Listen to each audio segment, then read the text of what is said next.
यापुढे तुम्हाला जर ऊस लावायचा असेल तर ठिबक सिंचनाची सोय असल्याशिवाय तुम्ही ऊस लावू शकणार नाही। राज्य सरकारने घेतलेल्या मंत्रिमंडळाच्या बैठकीत हा महत्त्वपूर्ण निर्णय घेण्यात आलाय।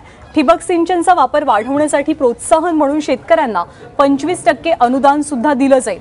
पाण्याच्या बचतीसाठी याचा फायदा होईल असं मुख्यमंत्र्यांनी म्हटलेलं आहे। ऊस सर्वाधिक पाणी घेणारं पीक आहे, त्यामुळे मराठवाडा आणि परिसर हा कायमच दुष्काळाच्या खाईत लोटला जातो। त्यावर सरकारने उपाय शोधण्याचा प्रयत्न केलाय।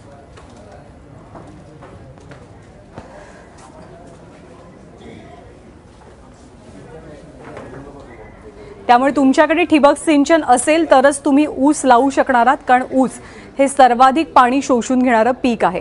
राज्यात साधारणतः किती क्षेत्रावरती ऊस लावला जातो आणि आज राज्य मंत्रिमंडळाच्या बैठकीत जो निर्णय झालेला आहे त्यामुळे एकंदरीत कसे फायदे होणार आहेत त्यावर आपण एक नजर टाकूया। ऊसाचं राज्यातलं एकूण क्षेत्र आहे 10,50,000 हेक्टर इतकं, तर ठिबक सिंचनाखालील ऊसाचं क्षेत्र आहे 2.25 लाख हेक्टर। सध्या एकूण लागवड क्षेत्रापैकी 4% क्षेत्रावरती ऊस लावलेला आहे। एकूण सिंचनासाठी लागणाऱ्या पाण्याच्या तब्बल 70% पाणी हे फक्त ऊसाला लागतं, पण ठिबक सिंचनामुळे अंदाजे 60% पाण्याची बचत होऊ शकेल। ठिबक सिंचनामुळे 40 ते 50% विजेची सुद्धा बचत होणार आहे। ऊसाची उत्पादकता यामुळे 25% जास्त वाढेल अशी अपेक्षा आहे।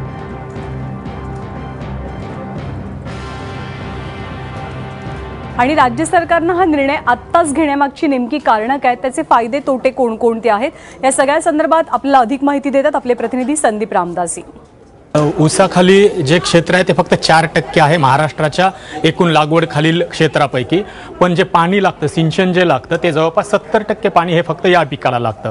त्यामुळं तुला आठवत असेल की याच्या आधीचा जो दुष्काळ होता, 9चा जो दुष्काळ होता, ज्यावेळेस दुष्काळ पडला मराठवाड्यामध्ये, ज्यावेळेस टँकरनं पाणी पुरवण्याची वेळ आली त्यावेळेस सगळ्यात जास्त टीका झाली ती या पिकावर झाली। त्याच्यातले योग्य अयोग्य हा भाग नंतरचा, पण ठिबकनं जर का आपण ऊसाची लागवड केली, ठिबकच्या खाली जर का आपण सिंचन ऊसाला दिलं तर त्याच्यामुळे पाणी वाचू शकतं, याच्याबद्दल कुणाचंही दुमत नाही। अर्थात त्याचा फायदा पुन्हा टँकर कमी होण्यासाठी किंवा पाणी टंचाई कमी होण्यासाठी किती होईल हा निराळा मुद्दा, पण जर का ठिबक वापरलं तर त्याच्यामुळं पाणी पण वाचणार आहे, कदाचित वीज पण वाचेल आणि ऊसाची उत्पादकता पण वाढू शकते।